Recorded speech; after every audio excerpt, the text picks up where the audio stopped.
What is going on to all my HBO fans out there, and welcome back to my channel Movie Files. Elliot back again with a brand new TV review, and tonight we're breaking down episode 1 of the new HBO miniseries by the name of We Own the City, which by the time this video is out, the first episode will be available to watch on HBO. I'm very excited to share my thoughts on that first episode. Should you watch it if you didn't get a chance to check out the premiere episode, we're going to be discussing that and so much more all in this review. Before we get into tonight's discussion, make sure you all are checking me out on all my other social media accounts. If you all are new to the channel and love early movie reviews, TV breakdowns, and live streams, well, come and join the community today by subscribing and hitting that notification bell. As you all can see on the screen now, if you enjoyed this breakdown review of episode 1 of HBO's We Own the City, well, make sure you're liking this review and also sharing it. But more importantly, in the comment section, let's discuss this show. Were you excited for it? Did you watch The Wire? But more importantly, once you sat down and watched this first premiere episode, what did you all think? Let's talk about which plot was more interesting to you, which performance stood out to you, what were some things that didn't really work for you all, and of course, will you be back to watch this on a week-to-week basis? And if so, do you want me to cover it and have these discussions every single Monday? Let's discuss all that in the comment section. So for me personally, I had this show circled on my calendar months ago. Number one, it's HBO. I mean, come on. I mean, do I have to give off the resume of the revolutionary shows, including The Wire, that they've put out? So I was already intrigued because it's HBO. But then when I saw that is made by the creators and the producers and the writers of The Wire, which, as I just mentioned, I believe is one of the most revolutionary shows to ever come on television, I was sold. And then the ice on the cake was this cast. So, hey, does it live up to the expectations? Is it worth your time? Well, let's get into my thoughts. And I want to start this review off giving you all a little bit of backstory of what this show is all about, just in case you're not too familiar with it. We Own This City is based on true events and adapted from Justin Fenton's nonfiction book of the same name. The series is developed and brought to us by the same creators of The Wire. Now, this 6-episode limited series is directed by filmmaker Renardo Marcus Green. The cast includes Jon Bernthal, Jamie Hector, Josh Charles, and Wunmi Mushaku. We Own This City chronicles the rise and fall of the Baltimore Police Department, mainly focusing on the gun task force, where corruption ran rapid amid policies of drug prohibition and celebrated mass arrests in lieu of detective work. So getting into my thoughts of this first episode, I will warn you all, we will be talking about spoilers of this first episode. So if you haven't seen it, go check it out and come back and join the conversation. But I want to start off by talking about the structuring of this first episode, which I'm not going to lie, it took a little bit time to get used to for my personal taste. And we'll talk about that a little bit later in my breakdown of the pros and cons and what worked and didn't work and what have you. But getting into the plot A that we're introduced to, led by Jon Bernthal, who I'm such a big fan of him as an actor. He goes by the name of Sergeant Wayne Jenkins. Now, he is a central figure within the Baltimore Police Department, mainly in the gun task force, and we see Wayne giving a speech very early on this episode to his fellow police officers, and at first you're like, okay, maybe he's one of those good cops, right? Because he's talking about his ideology of being a police and what it means to use force and when not to use force, when to fight and when not to fight, and you're like, okay. But it's not until you see Wayne in action on the streets that he's definitely corrupt. His pride is in the way. His ego's in the way. He's been doing this for years, so he feels like he can get away with anything. He feels like he says in this episode,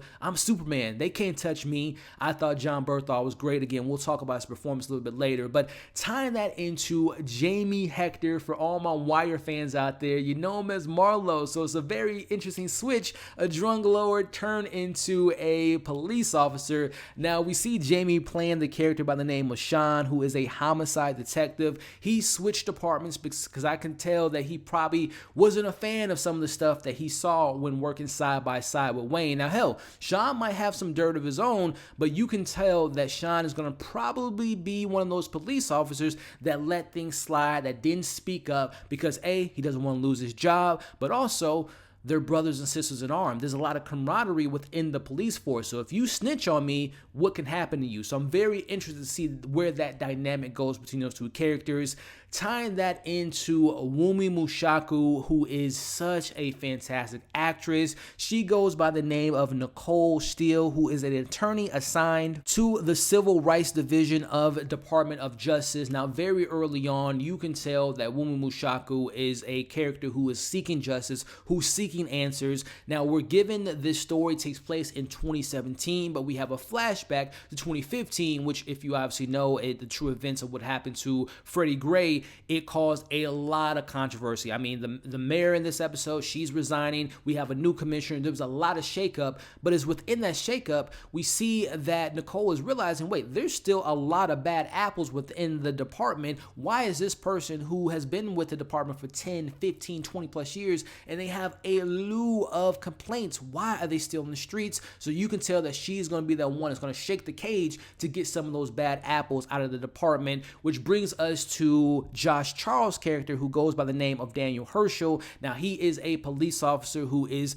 one of those police officers that you don't want to come across on the streets, because if you look at him wrong, if you have a slight, you make a slight wrong turn, or you don't turn your blinkers on, and if you have black skin color, or if you're Hispanic, or if you're a person of color, he's going to mess with you. He's going to take it upon himself to make you look bad. And if you, like I said, it's something he does in this episode, later in the episode, where he pulls someone over for, I don't even remember what the reason was, but then there's nothing found, and then he bumps the guy and he says, police force, you hit a police officer, you're resisting arrest, and he beats him over the head. Like, that's the shit that just frustrates me. And I know this show isn't going to be for everyone, but I appreciate them showing those things that do happen in the streets, especially when it comes to Baltimore and their police force. But she's going to be the one that's going to get him off the streets, which I'm really intrigued to see where that plot goes. And if I'm addressing my favorite parts of this first episode, it's easily plot A. Plot A with John Berthal, his relationship with Sean, what we get with Wumushaku and Herschel. That stuff to me was the most intriguing elements of that episode. But we do have some other plots, which let's talk about plot B, which we have G Money and O Dog, as we know from The Wire.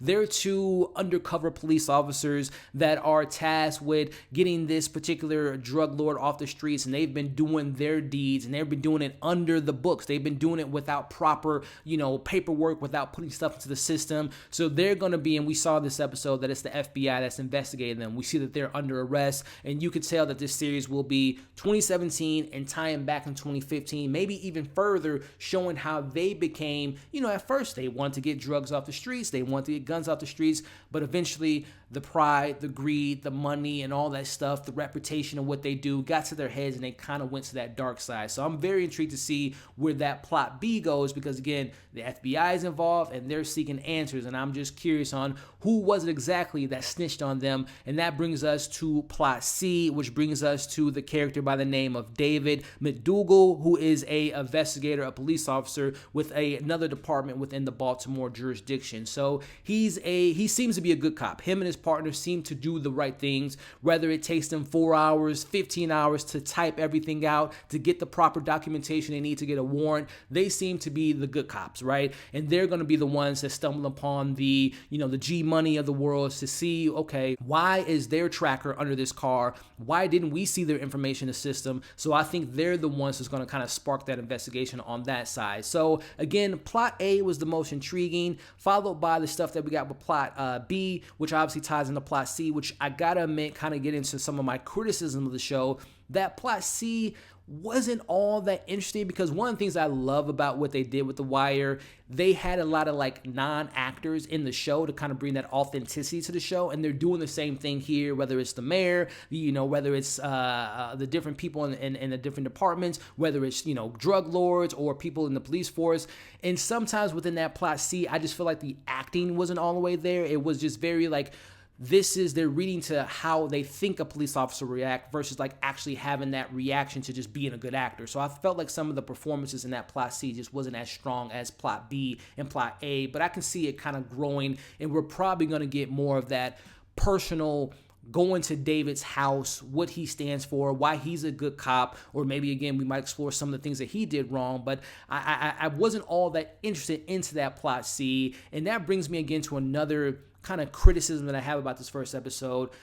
If it's a 50 plus minute long, hour long episode, but it could have easily been an hour and a half, because I thought that there was just too much stuff going on. We were going here, plot B, plot C, plot A, checking in here, going back in time. So I thought that the way that they told the story was a little confusing to a certain extent, because again, they didn't really always state we're in 2017, we're in 2015, we're maybe even a little bit further here. Wait, who's this character? How they tie into this? Are they a good cop? They're the bad cop? I thought the structuring could have been a little bit more concise, a little bit more focused if they would have just mainly gave us two perspectives. If we could have followed John Berthal and Wumu Mushaku, who I'm going to talk about as my positives here in a little bit, and maybe sprinkle in some of those stories, I thought it would have been maybe more focused. But the fact that this felt like I was going to a museum, and it's like, okay, here's Exhibit A. All right, let's move on to the next one. Actually, let's go back to this one. It was just kind of confusing in how we went from here, there, and it just didn't feel as focused as I personally would have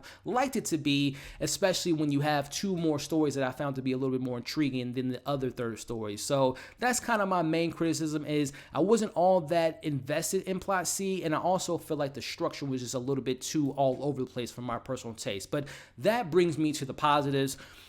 Listen, man, the writers and creators of The Wire, they know how to tell a good story. Even though I felt like it was a little bit convoluted, they at least planted the seeds in this first episode that makes me intrigued to see what happens next. And I'm talking about John Berthal as Wayne and Wumu Mushaku as Nicole.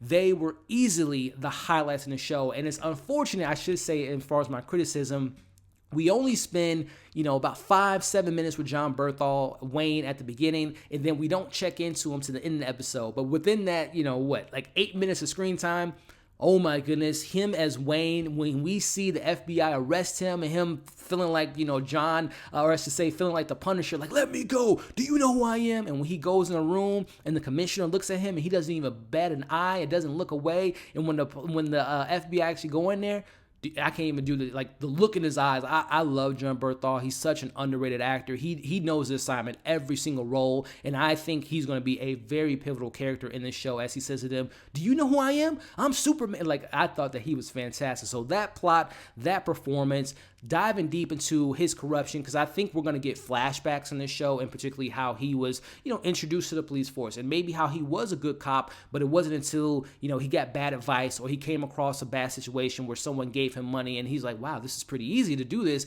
And you could tell he probably took that and ran with it for the rest of his career. So I'm very excited to learn more about Wayne's character and see that, him going down and getting arrested and all the different stuff that comes with that, and then tie that into Wumu Mushaku. I think she's going to be, of course, she's an attorney, she has her different perspective, but I think she's going to be the audience, because I think she's going to start diving deeper into where this starts from, where this stems from, right? And dive into the politics and dive into the underbelly of letting stuff slide. And we even have the conversation where the Herschel character that she's looking into, statistically, he's one of the best police officers when it comes to arrest rate. But on paper, when it comes to his complaints, he has police force. He uses force when it's unnecessary. He, ignites conflict with people on the street. So it's going to be really interesting to get that point of view of her getting those answers and questioning those people in power. Why are these police officers still wearing a badge, and why are they still in the street? So I'm really excited about that. And then going back to the stuff that we got with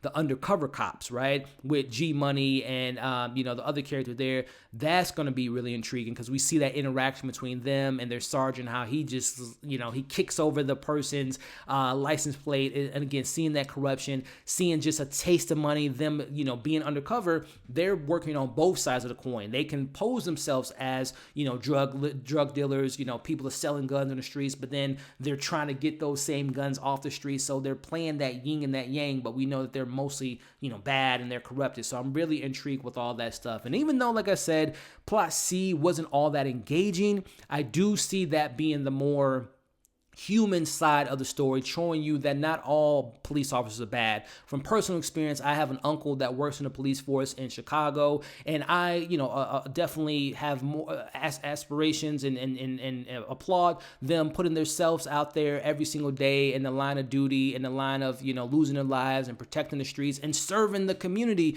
is such a big thing. So I'm not a type of person that thinks that all cops are bad. So I think that plot C will show you that there are good cops out there. So that's what I hope to get from that plot. But overall, I think this is The Wire, the sequel to The Wire, mixed in with a show on FX by the name of The Shield. It has, great performances, like I said, led by Wumu Mushaku and John Berthal. There's enough meat in those two main plots that just makes me really engaged and really, looking forward to see what this show can offer, what kind of questions that this show poses, this show does a good job also. I'm not like saying that all officers are bad and there should be reform across the board, but they're showing you that there should be change and that there are people in position of power that can make that change happen. So that's what I'm hoping that I get from the show, and I really enjoyed, for the most part, what we got in this first episode, minus the structuring of the story and minus some of the stuff that I wasn't all that engaged with Plot C. So hey, that's my thoughts on this first episode. Let me know yours, from your pros, your cons.